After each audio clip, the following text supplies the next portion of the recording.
Good Wednesday morning, good people. Okay, I found a new way to put my phone to videotape our little session together. So I've got to get back into my drawer here. I was in Ireland today. So I finished my routine, which was about 22 minutes. Went about 3,500 meters. Remember, I'm doing a 50,000 meter challenge. So I'm on the cool down, which I'm now at 1,200 meters. So on yesterday, I asked you guys to go along with me on the journey, basically, about the largest problem that we're having in America, probably in the world, which is cardiovascular disease. And you can also bullet that with cardiometabolic dysfunction, which basically means coronary artery concerns, cardiovascular concerns, combined with metabolic dysfunction. What's that? Elevated insulin, insulin resistance, pre-diabetes, and diabetes. Okay? Which they say by the year 2050, they say that 1 in 2 of us will either be pre-diabetic or diabetic. I think that's now. I think that's going to be before 2050. But anyway, so I challenged you guys to get a blood pressure cuff. Did you do it? If not, let's do it. Get a blood pressure, because you've got to participate in your own health.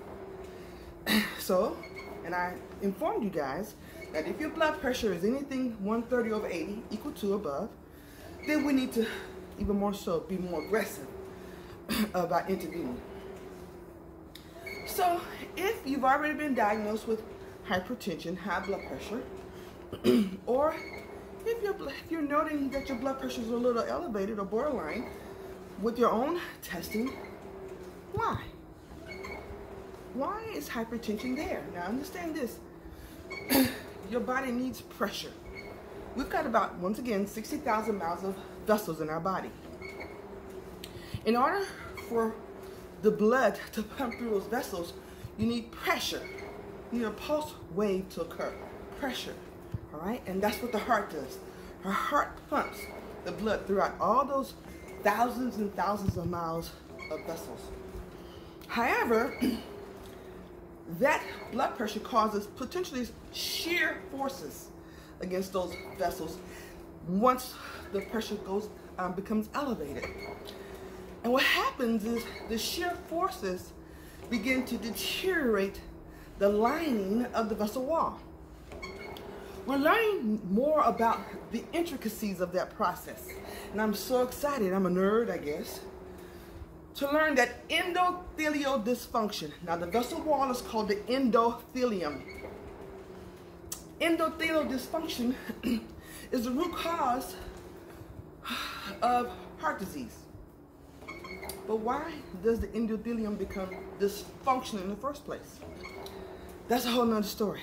Root cause. And the goal in my practice is to facilitate root cause resolution.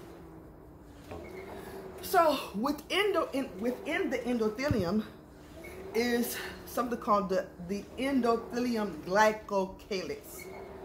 Now, it's like a hairy-like projection.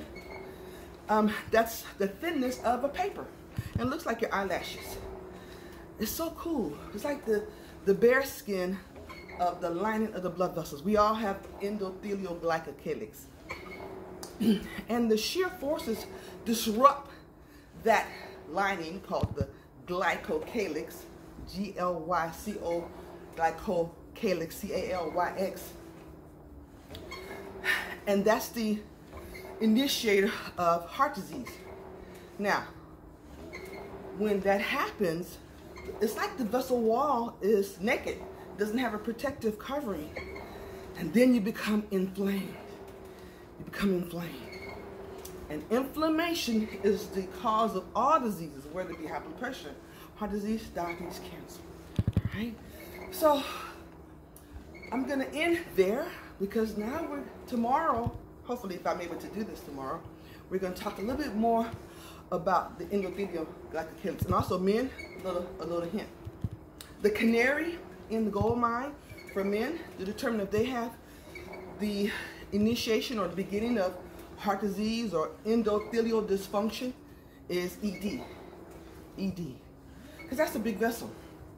Women, we don't have that obvious sign. But if you're beginning to have ED, that means you're beginning to have endothelial dysfunction as well. You got to get to your doctor. Get your blood pressure checked. You got to jump on it.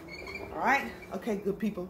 I love you guys, and there's nothing you can do about it. Have a good one. Okay, now I got to get out of this. And sign off. Bye-bye. Dr. Higgie signing off.